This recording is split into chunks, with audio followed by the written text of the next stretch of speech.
Hey all. So యూఎస్లో ఉన్నటువంటి NRIs Indian mutual ఫండ్స్లో ఇన్వెస్ట్మెంట్ చేయడం బెటరా, లేదు అంటే పిఎంఎస్లో ఇన్వెస్ట్మెంట్ చేయడం బెటరా, లేదు అంటే యూఎస్లోనే ఉండేటువంటి మ్యూచువల్ ఫండ్స్ కావచ్చు అక్కడ ఉన్నటువంటి ఇన్వెస్ట్మెంట్స్లో ఇన్వెస్ట్మెంట్ చేయడం బెటరా? సో దీనికి సంబంధించి పూర్తి సమాచారం ఇవాళ మనతో చెప్పడానికి qualified personal finance professional Sairam garu ఉన్నారు. సో వారి మాటల్లోనే మరింత సమాచారం అడిగి తెలుసుకుందాం. హాయ్, హలో, నమస్తే, వెల్కమ్ టు సుమన్ టీవీ. నేను మీ Rajeev Pasupuleti. So let's start. Hi Sairam garu, నమస్తే అండి. నమస్తే రాజు గారు. యా, సో యూఎస్లో ఉండే వాళ్ళు కావచ్చు, సో ఎన్ఆర్ఐస్ అని చెప్పే వాళ్ళు కావచ్చు, వీళ్ళందరూ కూడా ఇండియన్ మ్యూచువల్ ఫండ్స్లో ఇన్వెస్ట్మెంట్ చేయాలా, లేదంటే పిఎంఎస్లో ఇన్వెస్ట్మెంట్ చేయాలా, లేదంటే అక్కడ ఇన్వెస్ట్మెంట్ చేసుకోవచ్చా? సో ఏం చెప్తారు?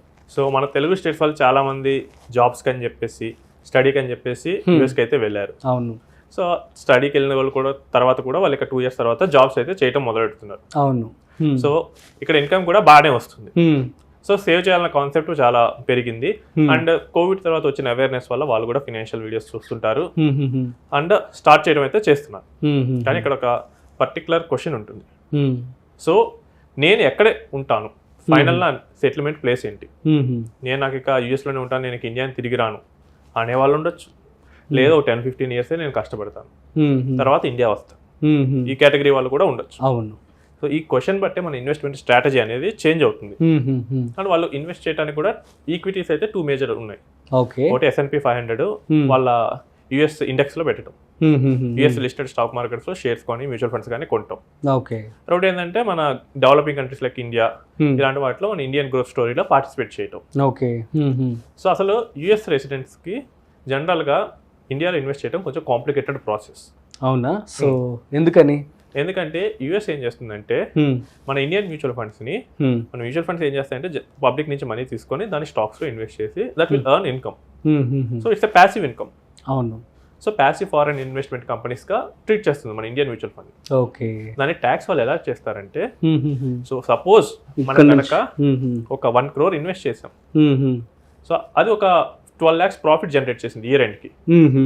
ఈ 12 lakhs ని మీరు విత్డ్రా చేయకపోయినా కానీ వాల్యూ పెరిగిన దాని మీద ట్యాక్స్ కట్టాలి యుఎస్ లో. Okay. Mark to market value అని ఉంటుంది, దాని మీద మనం ట్యాక్స్ కట్టాలి. ఓకే. సో ఇప్పుడు నాకు యుఎస్ లోనే సెటిల్ అవుతున్నాను అనుకుందాం, నేను ఇండియాలో ఇన్వెస్ట్ చేయాల్సిన అంత అవసరం లేదు.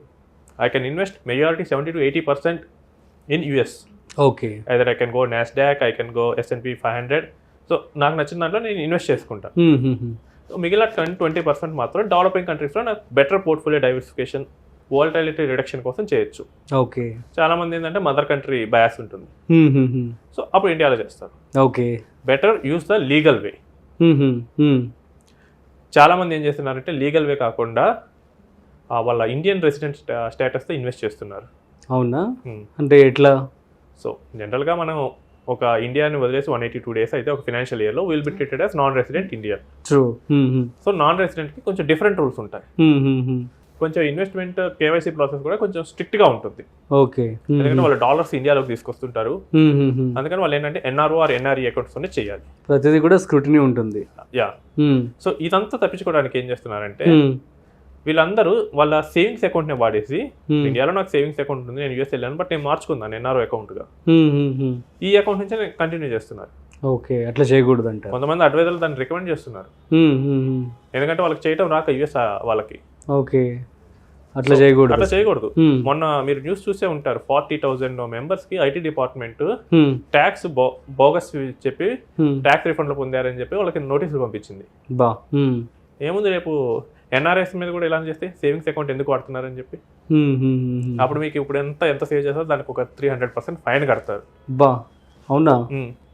పొరపాటున యుఎస్ గవర్నమెంట్ కనుక కనుక్కుంది అనుకోండి, మీరు ఇంటెన్షనల్ గా ట్యాక్స్ అవాయిడ్ చేయడానికి ట్రై చేస్తుంటే they can revoke the visa. Just కొన్ని ఇన్సిడెంట్ చెప్పారు, మన క్లయింట్ ఆ వెహికల్ డ్రైవ్ చేసేటప్పుడు ర్యాష్ గా చేశారని చెప్పి ఒక టికెట్ పడిందని చెప్పి ఇండియాకి ఫ్రీగా టికెట్ ఇచ్చారు. సో అంత స్ట్రిక్ట్ రూల్స్ అయితే ఇప్పుడు అక్కడ వస్తున్నాయి. అదేం పెద్ద కాంప్లెక్స్ కూడా కాదు కనుక్కోవాలనుకుంటే. మీ అకౌంట్ లోకి డాలర్స్ వస్తుంది, ఇన్కమ్ ట్యాక్స్ డిపార్ట్మెంట్ ఈ ప్యాన్లు అన్నింటినీ తీసుకొని రివర్స్ వెరిఫై చేసుకుంటే చాలా మంది ఎన్ఆర్ఓ అకౌంట్లు అయితే ఒక బ్యాంక్ లో కాకపోయినా ఇంకో బ్యాంక్ లో అయితే చేసుకున్నారు. ఓకే. ఎన్ఆర్ఓ బ్యాంక్స్ ఎవరెవరికి ఉన్నాయి, వాళ్ళ ప్యాన్స్ ఏంటి, సేవింగ్స్ అకౌంట్ లోకి డాలర్స్ ఎవరెవరి వస్తున్నాయి, ఈ ప్యాన్స్ ఆ ప్యాన్స్ మ్యాచ్ చేస్తే ఈజీగా తెలిసిపోయింది. అంతే కదా.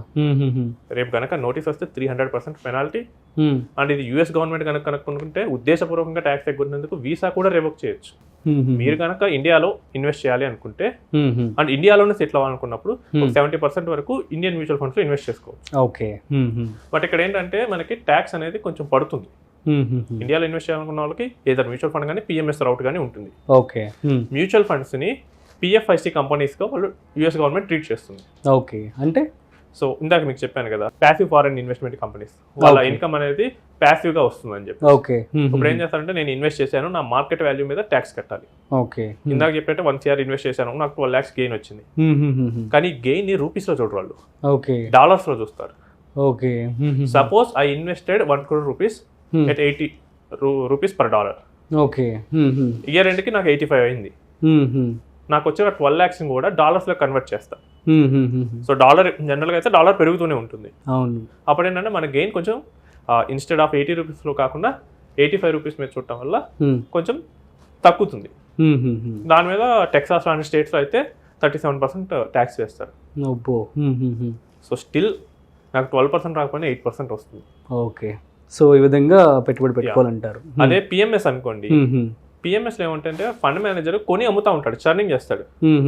So in order to generate a return fund manager కి ఆప్షన్ లేదు. He has to buy a stock, target వచ్చింది 4%, 5%, సెల్ ద స్టాక్, అలా చేస్తూ ఉంటారు. ఓకే. ఇక్కడ ఏమవుతుందంటే the moment you sell the stock, ఇండియాలో క్యాపిటల్ గెయిన్స్ కట్టాలి. ఓకే. యుఎస్ లో మళ్ళీ సేమ్ రూల్, 30 వాళ్ళు ఉండే స్టేట్ బట్టి 37 ఎంత అయితే అంత అక్కడ ట్యాక్స్ కట్టాలి. ఓన్లీ థింగ్ ఏంటంటే వాళ్ళు సెల్ చేయకుండా కంటిన్యూ చేస్తే మాత్రమే అడ్వాంటేజ్ వస్తుంది. ఓకే. బట్ పిఎంఎస్ లోకి వెళ్ళినప్పుడు ఫ్రీక్వెంట్ చర్నింగ్ అనేది ఉంటుంది. ఓకే. ఇది కాక ఇండియాలో short term capital gains tax, long term gains tax and TDS, brokerage charges, next portfolio management చేసినందుకు 2% ఫీజు, ఇవన్నీ వెరసి ఇవి కూడా ఆల్మోస్ట్ 8.5% నెట్ రిటర్న్ ఇస్తాయి. So either PMS or mutual fund, anything will give the same return. Interesting ఏంటంటే Nasdaq కూడా same return ఇస్తుంది. Okay. అవునా? ఎందుకంటే వాళ్ళ ట్యాక్స్ మళ్ళీ కట్ అయిపోతుంది కాబట్టి. ఇంకోటి ఏంటంటే ట్యాక్స్ కాదు అక్కడ విషయం, ఒక 20 years long term Nasdaq return చూస్తే 10 ఉంటుంది. Okay. So 15 or 20% will be the tax, capital gain tax. అంటే అక్కడ రిటర్న్స్ తక్కువ వస్తాయని చెప్పుకోవచ్చు. డెవలప్డ్ మార్కెట్స్ ఆల్రెడీ డెవలప్ అయిపోయి కాబట్టి రిటర్న్ తక్కువ ఉంటుంది. డిఫికల్ట్. డెవలపింగ్ మార్కెట్స్ పెరుగుతుంటుంది. అవునవును. లైక్ ఇండియా మనకి జూబ్లీ హిల్స్ లో వాల్యూ వర్సెస్ గ్రోయింగ్ ప్లేసెస్ లో వాల్యూ, నార్సింగి అటువైపు. So Jubilee Hills already saturated, the return will be less. Same US market is already saturated, so అక్కడ రిటర్న్ అనేది తక్కువ ఉంటుంది, సమ్ 10% ఉంటుంది. అండ్ ఇన్ఫ్లేషన్ కూడా అక్కడ తక్కువ ఉంటుంది కాబట్టి అక్కడ ఎక్కువ స్కోప్ ఉండదు. ఓకే. ఆ 10% లో కూడా 15% ట్యాక్స్ అంటే అగైన్ 8.5 వస్తుంది. సో 3 కేసెస్ లో సేమ్ వస్తుంది. కాకపోతే ఒక 0.5% అటు ఇటు ఉండొచ్చు తప్ప. సో మూడిట్లోనే సేమ్ వస్తుంది. మీ టార్గెట్ కనుక ఇండియాలో తిరిగి సెటిల్ అవటం అయితే better invest in Indian markets. Okay. Amount starting లో ఎక్కువ లేదంటే come for mutual fund route. I have a bigger amount, I start with 50 lakhs or 1 crore అంటే then come for PMS route. Okay. Okay. But tax అనేది legal గా file చేయండి. Okay. కొంతమంది advisors మాట విని వాళ్ళకి తెలియదు అసలు, వాళ్ళకి ఏం కాదు పట్టుకో అంటే ఏం జరుగుతుంది అసలు. ఇప్పుడు వరకు ఎవరైనా పట్టుకున్నారా? నేను చూడలేదు ఇప్పుడు వరకు. 40,000 members నోటీసులు పంపటం. Income tax department is using AI. ఒక సింపుల్ ప్రోగ్రామ్ రాస్తే దొరుకుతారు అటు ఇటు కంపేర్ చేస్తే. సో రిస్క్ అయితే తీసుకోవద్దు. ఓకే. ఎవ్రీథింగ్ లీగల్ గా చేయండి. సూపర్ అండి, thank you so much. So guys అర్థమైంది కదా మరి, యూఎస్లో ఉన్నటువంటి ఎన్ఆర్ఐస్ కావచ్చు, మీరందరూ కూడాను ఇక్కడ కనుక సెటిల్ అవ్వాలనుకుంటే ఇక్కడ ఇండియన్ మార్కెట్లో కనుక పెట్టుబడి పెట్టండి. సో దాట్ మీకు ప్రాఫిట్స్ వచ్చే ఛాన్స్ ఉంటుంది. So at the same time మీరు కనుక అక్కడే కనుక ఉంటాము అనుకున్నట్లయితే అక్కడ 70% to 80% వరకు ఇన్వెస్ట్మెంట్ చేస్తే సరిపోతుందని చెప్పడం జరుగుతుంది.